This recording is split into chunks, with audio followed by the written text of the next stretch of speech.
Our conversation earlier highlighted how girls are disproportionately affected by violence in schools. And I think that this video brought that home again very clearly. And the potential that happens when girls are allowed to complete their education, the potentials for themselves and their communities is immense. And again, just reinforces why this is so important. It's time for our conversation on reflections on protecting education from attack in the Sahel. Speaking on this panel, I'm pleased to invite His Excellency, Mr. Chukwuemeka Nwajiuba, Minister of State for Education, Federal Republic of Nigeria. Your Excellency, sir.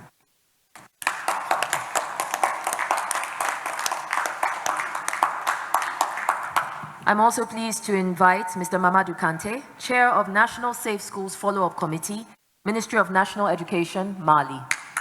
Can we have a round of applause for him, please?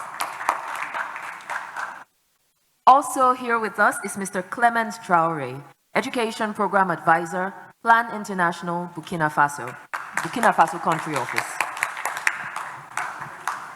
Joining us virtually is His Excellency Dr. Rabiu Usman, Minister of National Education, Republic of Niger. Can we have a round of applause for him? Moderating this panel is Mrs. Cristina Gutierrez, Head of the Humanitarian Action Office, Spanish Agency for International Development Cooperation, Ministry of Foreign Affairs, Spain. I'd like to confirm that our virtual panelists are here and present. Let's see.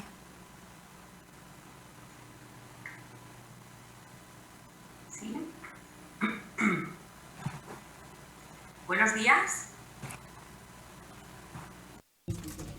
Good morning. Can you hear me, please?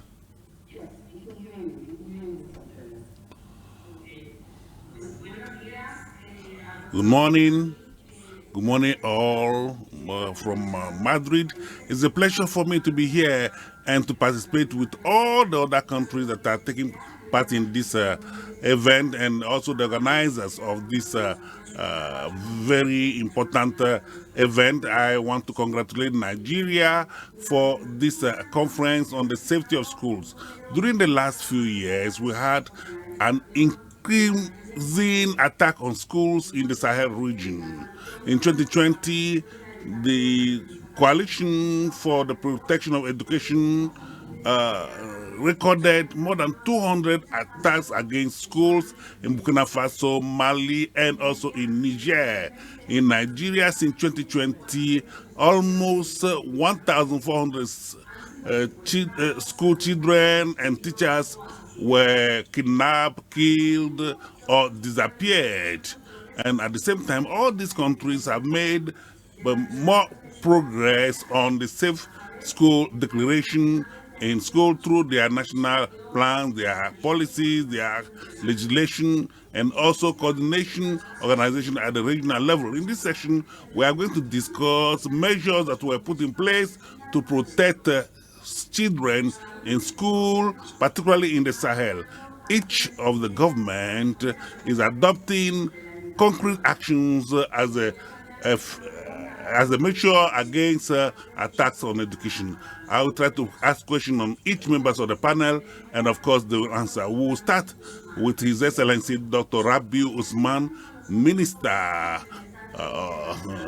Can you share with us how you have implemented the Safe School Declaration in your country, as well as the concrete actions you have or progress that you have realized?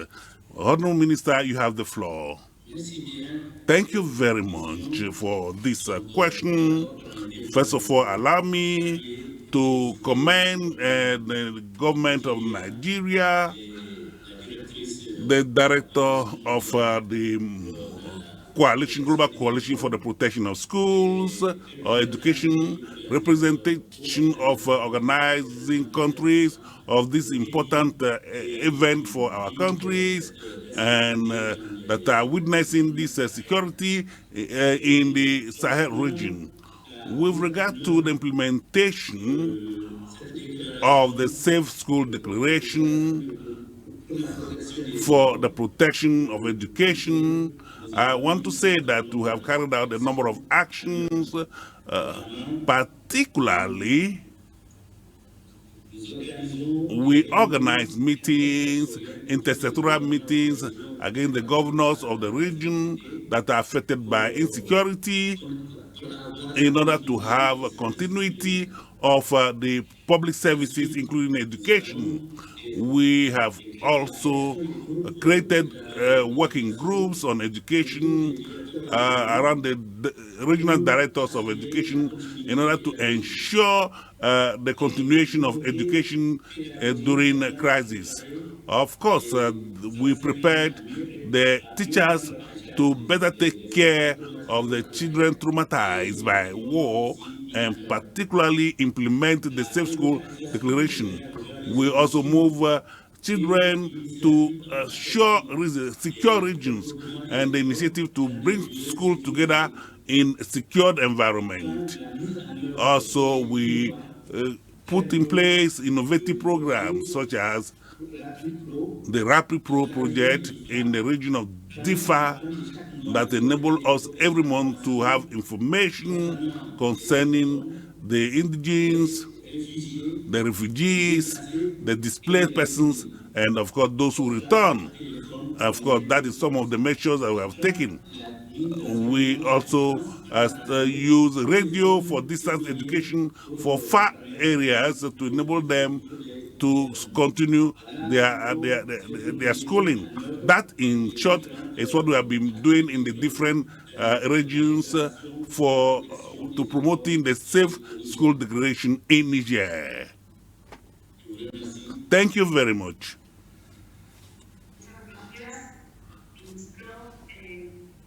We thank you very much, Honorable Minister. We now want to give the floor to His Excellency, the Honorable Minister Emeka Kwaliba of Nigeria. Nigeria drew up a national plan to put in place the Safe School Declaration. How are you working to ensure with the local government to ensure that this Safe School Declaration is implemented effectively? Honorable Minister, you have the floor.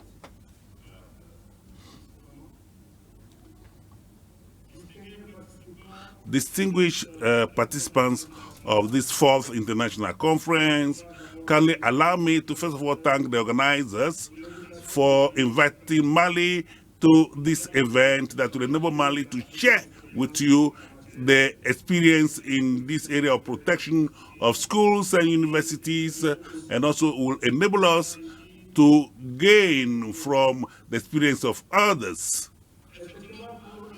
Of course, for Mali endorsed the Safe School Declaration on 1st February 2018. For an efficient, effective implementation, Mali put in place a technical national committee for monitoring on the operationalization of the Safe School Declaration. Furthermore, in order to extend that to all the entire territory, a technical committee, national and regional, were put in place in each region that will enable us at the national level to have officials that are in charge of implementation of the declaration, both at the national level as well as the regional level, for the implementation of this declaration.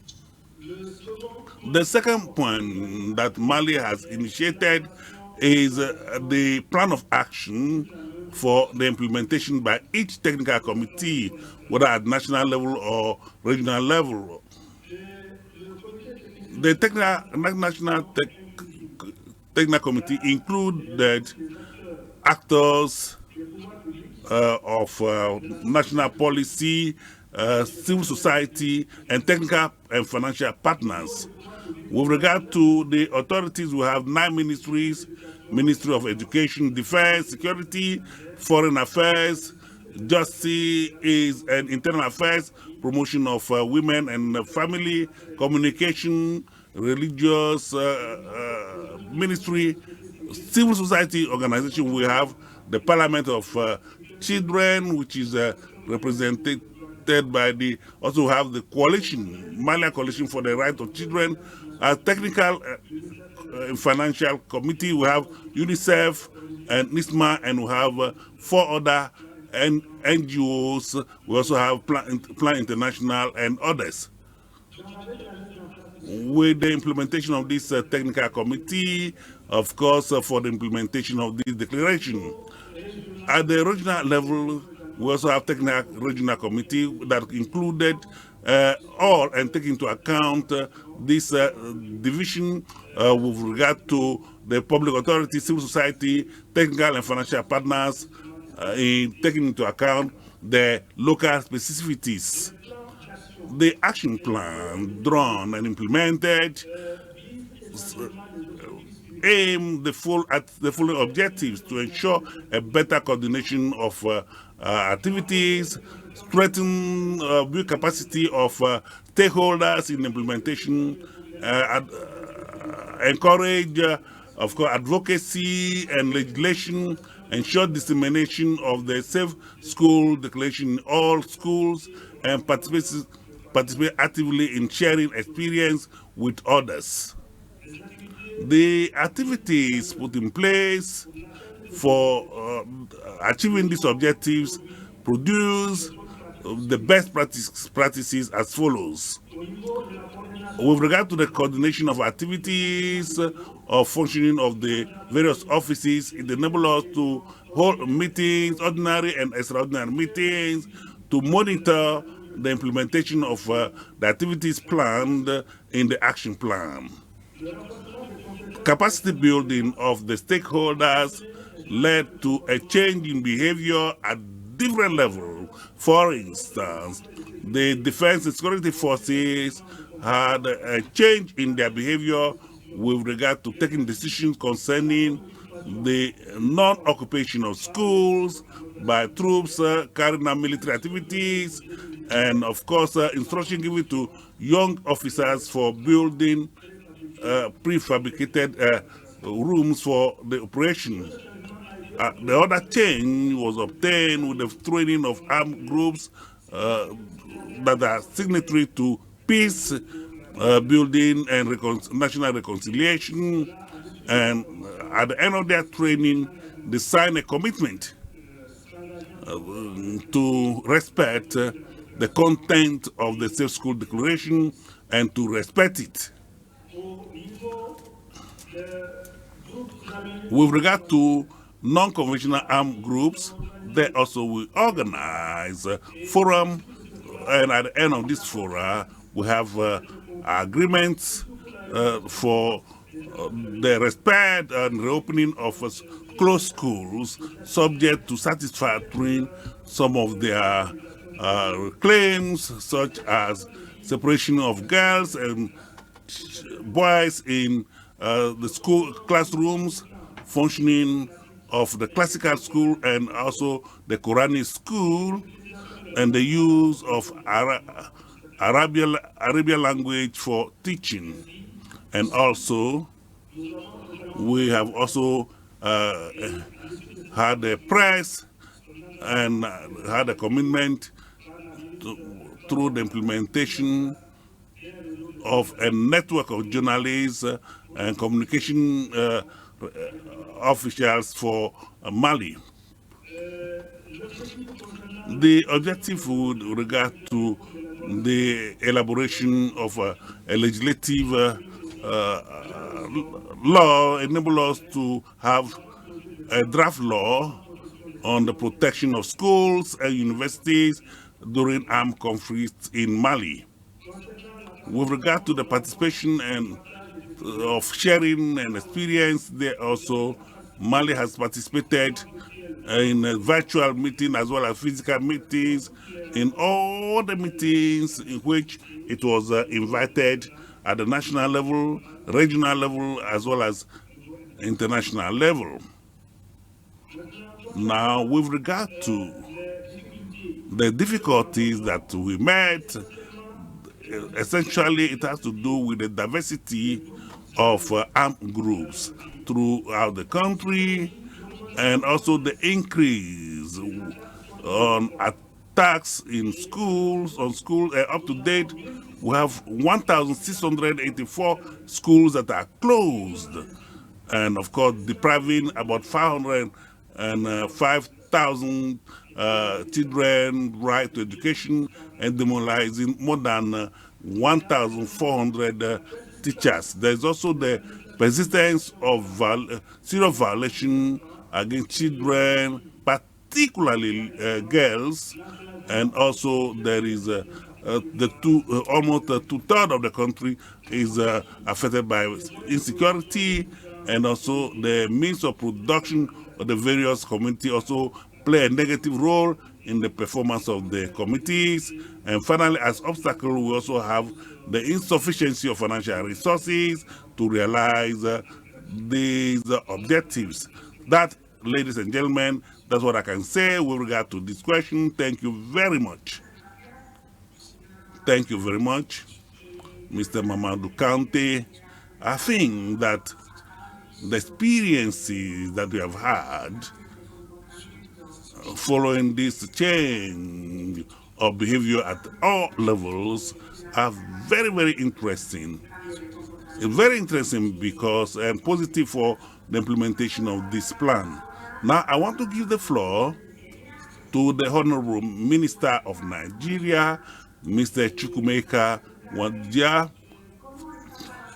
so that we can ask him how his government work with the various government at the state levels to ensure that the national plan for the implementation of the Safe School Declaration was implemented in an effective manner. Thank you, Honorable Minister. You have the floor. Well, thank you and good morning. Welcome everybody once again. Thank you all once again. On the third day of this our meet here. I hope you all are having a good time and have a good impression of the country as you depart. Well, to thank you and to re-engage this process, yesterday when I spoke, I gave a brief rundown of what it is that are major challenges in Nigeria. Right now, we are addressing them in line with the SSD declarations. Our focus is on the implementation now. Everything that had been agreed upon in the previous conferences, especially that of 2019 and 2017, we've now begun to work them into the system. Everything is, I'm sure you heard from the military a couple of months back, weeks back, had actually now distilled a guideline for all military personnel, which has now cascaded to all command structures across the country. That has been done. We also have all the advocacy components around it being done simultaneously with civil society and everybody. The Ministry of Education provides the table. So we know that a lot of people have come to the table with different resources, and we are enabling that engagement. So the plan, school federations, everybody who had, we've also created the ability for young people, the children parliament, some of whom you saw yesterday. All of that advocacy modules have already been energized. We've also gone ahead a step further, gotten the National Assembly, alongside with the commitment since the President himself had committed to this Safe School Declaration, to get them working on group bills to codify whatever the military intends to do, the security agencies. Nigeria is a peculiar security, in a peculiar security conundrum, because the rest of the Sahel presses upon Nigeria, because this is almost like at the base of all resource, whether they be financial or whether they be food and other amenities that they need to sustain insurgencies across all other parts. That's why it appears that sometimes the incursions get into some of the places, or the herding animal, or the rustling of cattle, or all those kind of things are also mixed in the security challenge. So when schools are attacked, we've had to take information ahead to be able to take decisions. You heard this morning on one of these video clips as well, how the military in advance realizing that the intelligence showed that some bandits were coming from across the desert in Mali, had already taken steps to shut down some of the schools that the military themselves own and move them to other schools. At the Ministry of Education, we also took steps to shut down Buni Yadi, the federal government called it Buni Yadi, and moved that down into Potiskum. We shut down the schools in Lassa because they were attacked and moved them into Michika. We shut down schools in trying to make sure there is learning going on whilst these insurgents are operating. We've also taken many of these proactive steps to train teachers, give those kind of advanced learning modules for them to be able to react preventively ahead of this happening. Those also have translated to what we give to the universities, so that across the key northeast and northwest states, we've not had any shutdown of any of our universities, or the polytechnics, or the colleges of education, places that own large compounds that are attractive for military takeover and military occupation. We've also tried to ensure that the military inside do not requisition our schools themselves. They've already agreed to this. They have enough grounds from which to operate, and they've created in Katsina and in Sokoto, they've created new forwarding bases so that they do not have to rely on other facilities within the neighborhood in order to be able to react to military situations. All of that is being done as a whole of government effort, because in all of the ministries that are onto this, the Ministry of Interior, the Ministry of Foreign Affairs, the Ministry of Defense, Ministry of Education, and in some cases the Ministry of Health, have had all to react together, not acting in silos, but talking to each other to see how we can bring everybody onto the table. We've also gone ahead to try to support NGOs and some military officials to provide psychosocial support behind students who have now become victims. Because in many of the states where we've had this, especially Borno and Yobe, which are the most challenged, we've seen a near collapse of participation of students from other parts of the country in federal institutions. Some of the teachers refuse to be posted in the areas, and therefore we would have to get people encouraged to be posted in those areas. When we run unity schools and unity programs across the country, part of it is to create national integration so that everybody can participate. We've now come across a situation where almost all our federal schools in the north have almost degenerating into community schools, in the sense that nobody from other parts of the country want to go there. So we're trying to also engage our people. Yes, they may be traumatized by all of the news and all of the experiences out of there, but there's also the support government and the NGOs are bringing to bear to make sure that everybody begins to rethink and assimilate school a little bit more. In this regard, we've then engaged traditional institutions across the country. Yesterday, we saw the Sultan of Sokoto here. He's been very supportive with the network of emirs across the place. We visited a couple of them, the traditional institutions, and they are all working to re-energize what they call their district heads, to be able to make sure that students come back to school, or at least accept that going to school is not the equivalent of dying.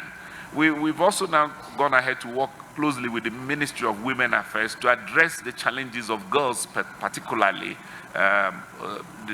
Theirs is a complex mixture of being almost valuable targets in the hands of every insurgent, because they are almost valuable for everything, to cook, to make babies, to do everything. So they are the most targeted, and their lives are most disrupted. And therefore, the Ministry of Education and the Ministry of Women Affairs have continued with advocacy plans. We've continued with provision of sanitary wares. We've continued with the provision of guidance around what they should be. We fenced out boarding houses for girls We've tried to bring girls that are at fringe locations into schools, merge some of them. We've just continued to work as a whole of government entity using the guidance and guidelines that have been provided by the SSD declarations and the formats that have been distilled from them. But the job is endless because this is a continuum regarding, and if you will access the security situation in Nigeria, insurgents and banditry may not necessarily go away today. We do not know what new stimulants there will be for new insurgents from across different places. So while we're still confronting Boko Haram at the fringes of the Lake Chad, we are now inundated with problems from across the Niger Republic on the right-hand side towards Niger State, all the way to Kebbi State and into Sokoto State on that flank, which is the northwest of Nigeria. So the challenges will continue to vary because the things that stimulate these armed conflicts from across the Sahel continue to vary. Some of them are natural, some of them are climate-induced, some of them are there's a varying degree of factors. But to stay constantly reactive and proactive, to anticipate them and to work with the intelligence community, to anticipate what needs to be done and put in place. This is a continuum for which all the resources available we must deploy. We invite that this conversation will continue, and since we are hosting this year's declaration or the meet, we will need to practicalize even the ones that we have done and agreed to do, and while we anticipate what new things we should we may be confronted with and try to block them or try to take steps to react to them. I thank you all.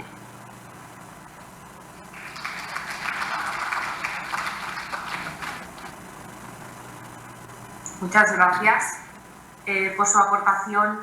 La pregunta va dirigida. Thank you. Traoré. We are going to ask Mr. Clement Traoré. Honorable Minister, I want to ask you a question. In this region, young girls are suffering from the impact of attack on schools compared to the young boys. What is the Burkina Faso government doing to support the social society, to support the society so that the girls can have access to school, so that they can remain in school? What can be done so that young girls can remain in school? Thank you for this wonderful opportunity that given to me to talk about the action that we have taken in Burkina Faso. At the international level, we want to respond to the financial need of the girls, to strengthen the voice of the girls, and we encourage the government and donors to promote the right of girls and ladies after the crisis. As a member of this group, we see the initiative of unsafe school declaration as a strong means used by the government to ratify this clause and to implement in order to reinforce the legal framework for protection of schools. In Burkina Faso, where we are responding to the humanitarian needs, more than 300,000 schoolgirls are not going to school currently because schools are closed, and half of them are girls. Only 31% of displaced girls, have access to school. Meanwhile, this number is 50% from girls in the same zone.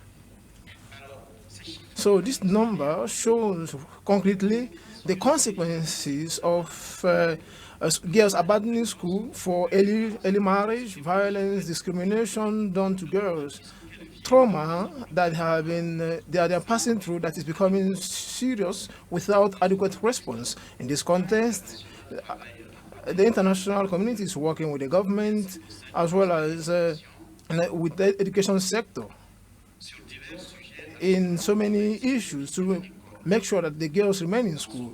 At this moment, we are implementing educational programs, fine learning programs, so that girls can return to school and to maintain them in school. We are putting in place and we are supporting young girls club that is being put together that helps to respond to the violence done to girls in community as well as in schools. First, with this increasing phenomenon that we know actually on pregnancy of young girls in school, that is being amplified because of the crisis. We are implementing educational programs on sex, and we are also working on capacity building for the teachers, especially for the female teachers, to train the girls, and for the promotion of the responsible social behavior. We are also recruiting from societies, women who are models, who are mentors, who are working as guides and advisors for girls who are seriously affected and who need to be followed up psychologically. We are also building our capacity of teachers who are mentors. We are also building a program on capacity building of teachers who can work willingly in various societies and who are serving as schools abandoned by state teachers, where communities need the willing teaching to continue the education of their children. This program will help to make a high number of children to come back to school, girls in particular, who are waiting for a good number of years to have access to education. Above the effort made by the government for rights to education, especially for the girls, we ask the Burkina Faso government that Girls Association and Young People Association should be involved in the decision making and in planning for the response to the crisis. We also recommend that the new strategy for 2021-2026 that is ongoing currently should include action plan for the implementation of fair school declaration with at least 30% of the budget made for education, girls' education, and for their security. I thank you.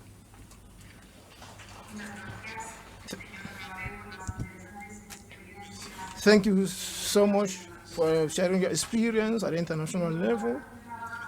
Now, I want to ask a question to Mr. Mamadou. The government of Mali is working on the reduction of a new law for the protection of schools against attack. Can you tell us, please, the law, the most important aspect of this law? Thank you.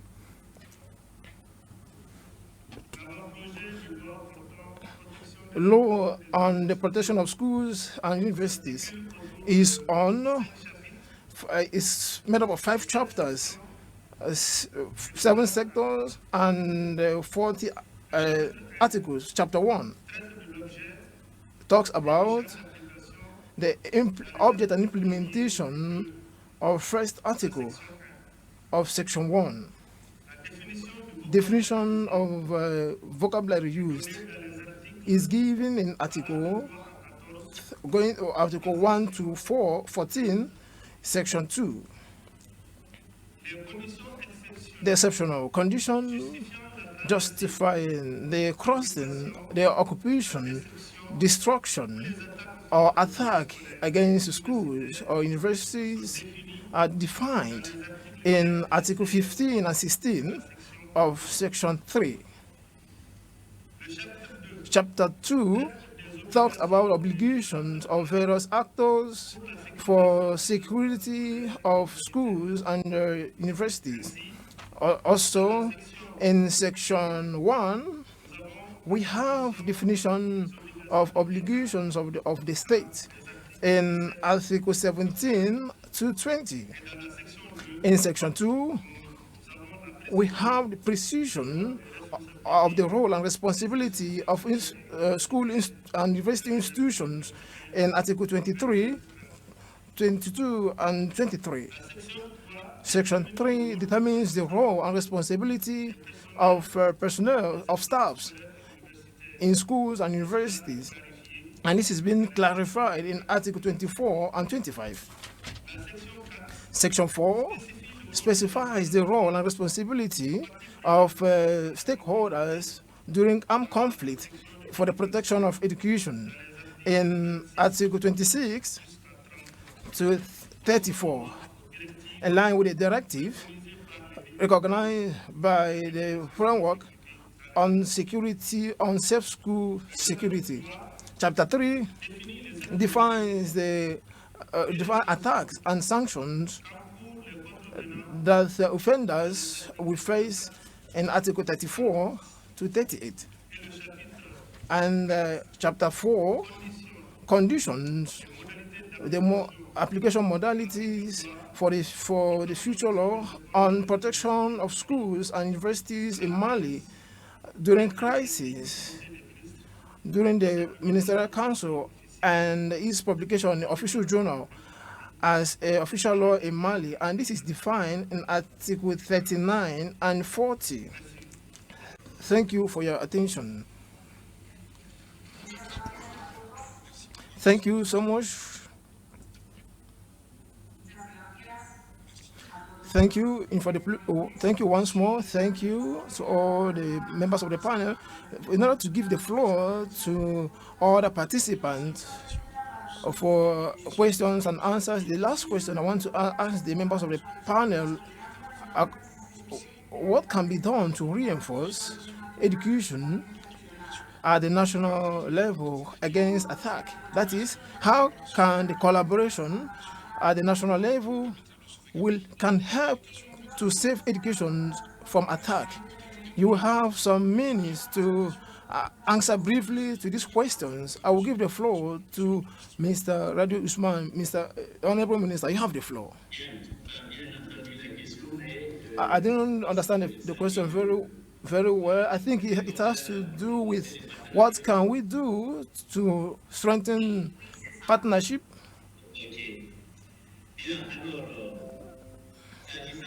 Concerning partnership for the safety of schools at national and regional levels, we are suggesting that at the national level, the dynamization of structures of schools in order to help communities to take care of schools. Development of a collaboration between educational authorities and defense security forces for informations and to prevent attack on schools. Training of security forces on children's rights, the vulnerability that children can face in conflict areas, information on mechanisms that are existing, promotion of activities for the protection of children, raise awareness on the side of the teachers, protection like recruiting children by armed groups, bringing them back to their families, and for them not to be used as kamikazes. Development of activities, civilian military activities in areas affected by security to create a climate of confidence between the military and the local population. The adaptation of educational response by putting into consideration all that is needed, putting into account the curriculum, psychosocial aspect, reduction of catastrophe and conflict at the regional level, respecting the respect by all the countries for the protection of education, even in conflict milieus, and to gain from other countries' experience. The analysis of organizations, sub-regional organizations, G5 Sahel, for example, authorities of Lake Chad Basin, just to mention a few, and having guidelines and commitment, and as well as implementing them.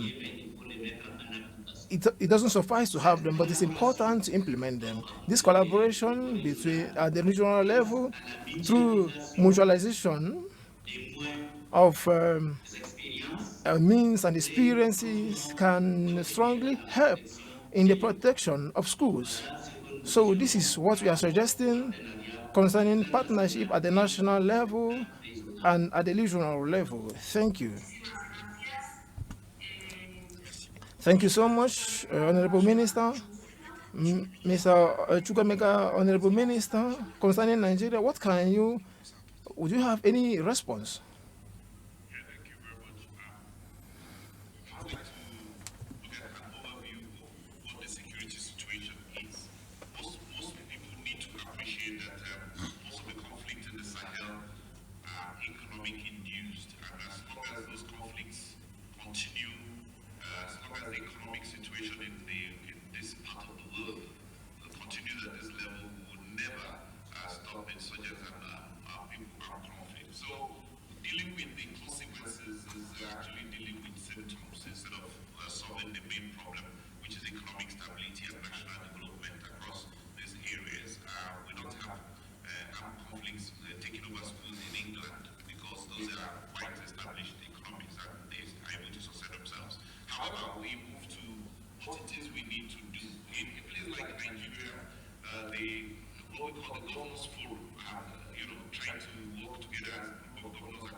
With all of us at the national level talking to one another, making sure that all the ministries are working together. As a nation, we encourage this sort of meetings so that we continue to deepen advocacy, we continue to engage everyone and then take away best practices, especially burden bearers, those who actually would be the implementers of most of the things we articulate at this level. We encourage that all of them be sensitized a bit more to do, share what is it that is going on in different areas and see how we can make them suitable for local participation.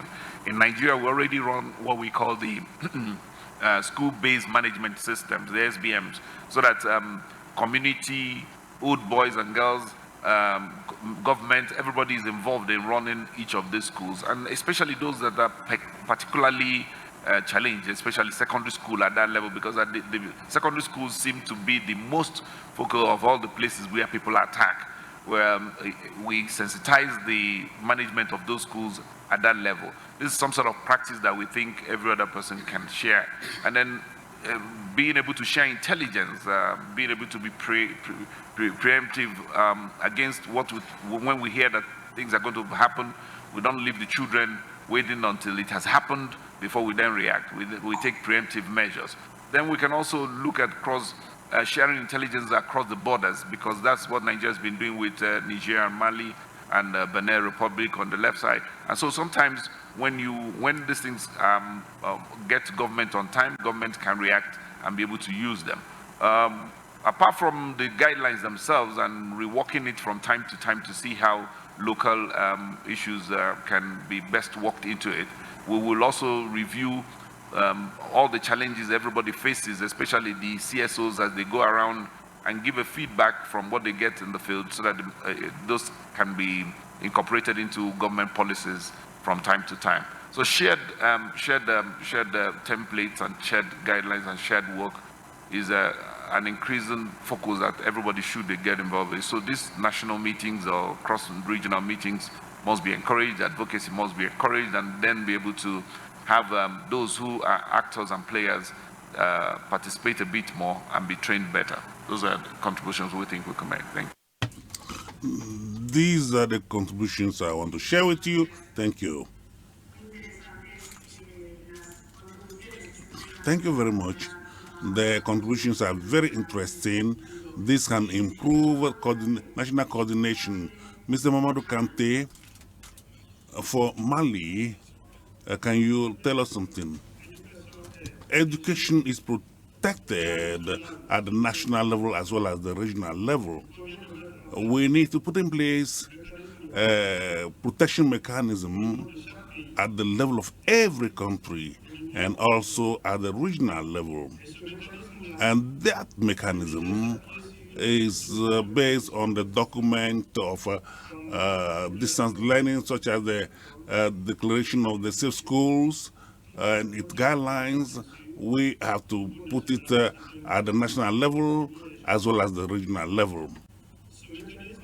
This mechanism has to be applied, as I said earlier, in the entire country and all the countries of the region in order to facilitate the sharing of experience and best practices from member countries of the region. Regional collaboration, as far as it's concerned, it can contribute to safe education by putting in place a regional mechanism for the protection of education. That regional mechanism will be for sharing and monitoring of the best practices identified for the implementation in the different countries. Finally, I want to use as example at the Sahel, we have the Sahel platform that has countries such as Burkina Faso, Mali, and Niger, and that is the best example of regional collaboration, and that enables us today, the stakeholders for the protection of the sub-region, to meet periodically, and that strengthen the various link between them, and also share the various difficulties met on the field, to draw inspiration from the success of others, to avoid practices that brought about difficulties, and also to support each other technically if there is need. That, among others, is what we can do in order to have safe schools at the national level as well as the regional level. Thank you. Thank you. Thank you very much. Very briefly, we have a little time left. So, Mr. Traore, do you want to say something with regard to Burkina Faso? You have the floor. Thank you very much.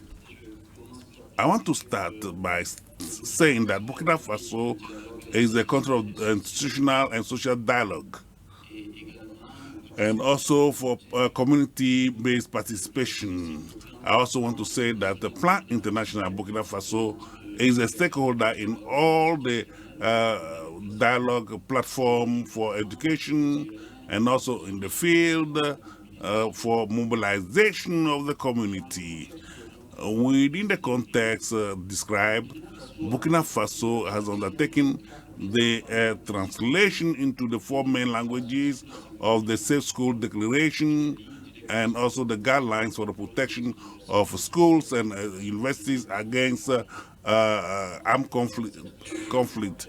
That translation will enable an ownership to be taken by the society of the document, because we want to work with all the social sectors, all the social institutions, both at the community level as well as the state level. Our action, which is necessary, is the sensitization of the defense and security forces that has been undertaken by the Ministry of Education in partnership with other stakeholders, because we feel that the institutional laws are not enough, that we need another ownership at the individual and collective level with regard to the armed forces. This sensitization is being implemented and will enable us to be sure of a change in behavior in all these sectors. At the sub-regional level, in 2019, the 5 countries of Sahel met in Ouagadougou to have an advocacy document on the problem of children that are out of school because of insecurity, with a plan action. The implementation of this document has not seen the daylight, because it's supposed to be the basis of regional consultation. Therefore, this is the time for us to reaffirm the political will for the education of children, particularly girls, must be must be repeatedly reaffirmed. And of course, Plan and International and UNICEF are working for the monitoring of the various progress with regard to education and security of education. This initiative, joint initiative, necessitates systematic efforts and coherent in order to move towards a real change for the protection of education, particularly that of the girl child. At the regional level, we see that the countries are not sufficiently mobilized with regard to the Safe School Declaration, and that the planned action is still not yet a priority in most schools, even in countries that are touched by the crisis. Therefore, we want to appeal again to call on our various countries to put the Safe School Declaration in their budget and in their national plans. I think that these are contributions that are very interesting concerning the various countries that have been put in place and made sure to in favor of education in difficult terrain. Now I want to give the floor to Briante because we don't have enough time to answer all the questions. We are now going to give the floor to the Master of Ceremony. The Master of Ceremony has the floor.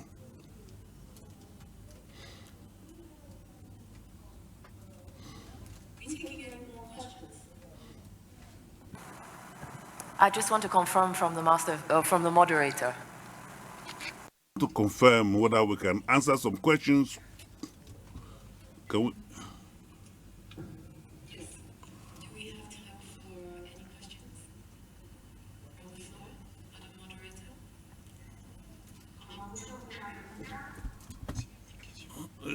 Moderator? I've got only one question. Okay. Yes, we have one question here. We have one question. Thanks a lot to the very technical panelists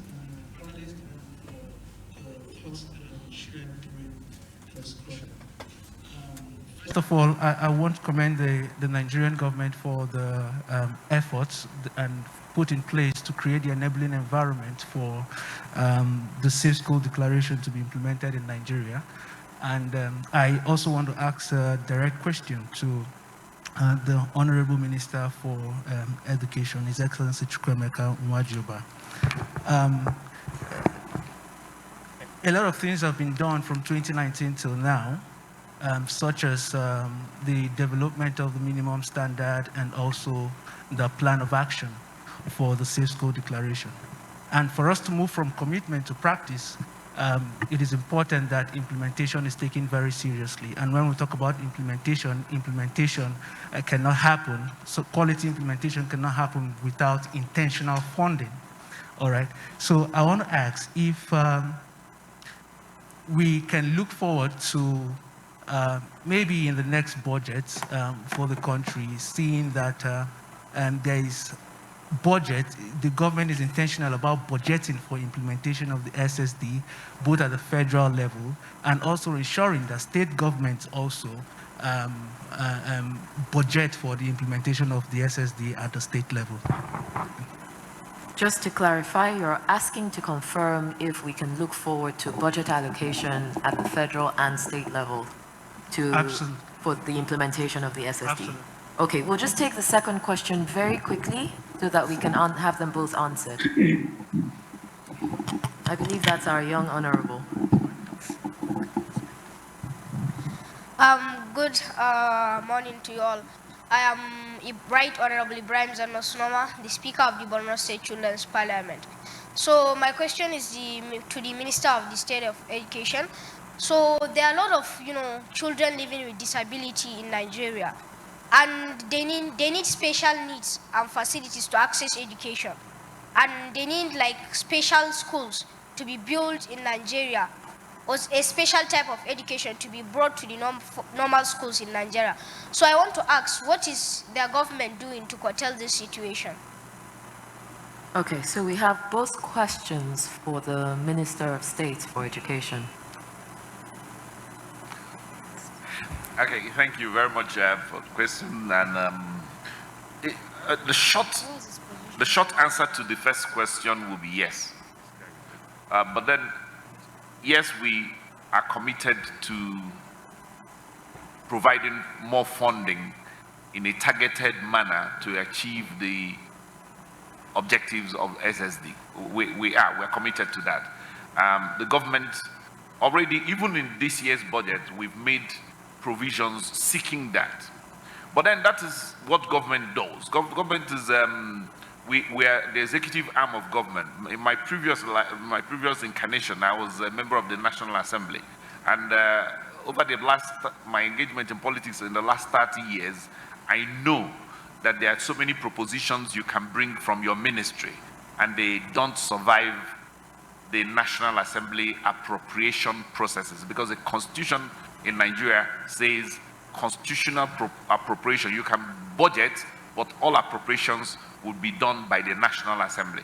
And if there are limitations in the appropriation or in the heads or the headings or the appropriation, the way money is appropriated for use in the country, we will be limited and then guided by that, because we can only propose, we cannot appropriate. However, that is not to say that not a lot of engagement isn't being done. We're doing that. But education in Nigeria also is on a concurrent legislative list. And part of my work with at the Federal Executive Council is to engage state governors. There are 36 sub-nationals who have different state assemblies, who must also then make the appropriations for those states.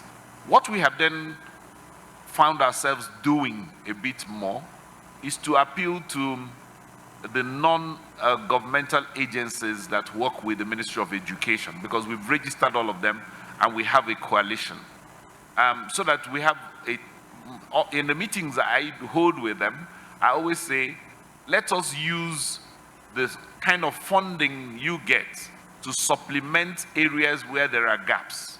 Yes, we will try to budget, but because Nigeria's resources are extremely limited, and then many of the things that are demanded of it are continuously expanding, we in the education space and those who operate semi and in line with government would need to come together to see at the end of every budgeting cycle, what are the areas that we did not budget for, so that when our dialoguing and managing partners and resource partners, be they UNICEF, be they all the organizations, so that we can pool resources into the areas where there are gaps, so that we don't duplicate what government is trying to do or trying to subviate or obviate what it is that someone else is doing in one way or the other. Instead, we can work towards addressing gaps that are seen in the budgetary implementation. So in a nutshell, yes, we'll try, but in a long time, we need to work together on that. Second question is from my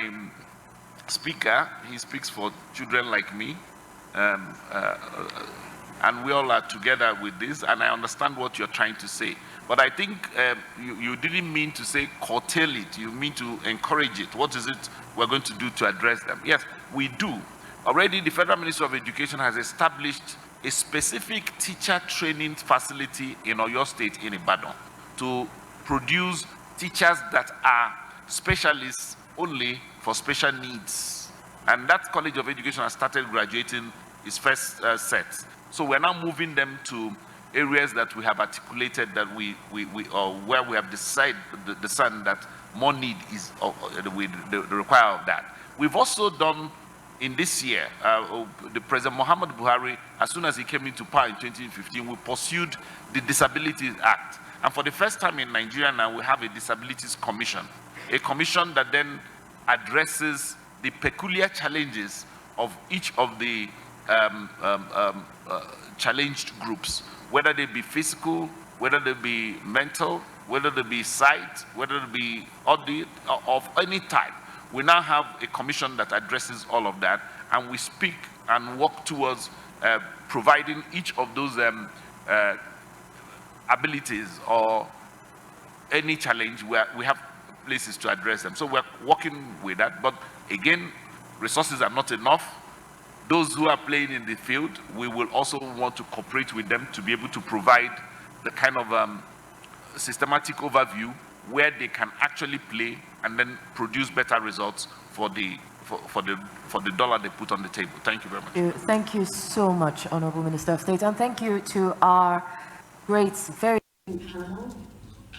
We'd like to thank you for having us on to join us from the Republic of Niger, Mr. Mamadou Kanté, Mr. Kanté, and of course our moderator, Mrs. Cristina. This was a very, very engaging panel, and we're grateful for your perspectives. For our delegates here in the building, we would like to take a break. Unfortunately, yes, we are out of time. But we are going to take a break now for lunch and then reconvene for our final panel by 1:30. We'll reconvene for our final panel by 1:30. And while we're going out for lunch, may I crave the indulgence of the Minister of State to just wait behind for a photo session with some of the children. Thank you so much for your attention, and we'll see you back at 1:30. Thank you.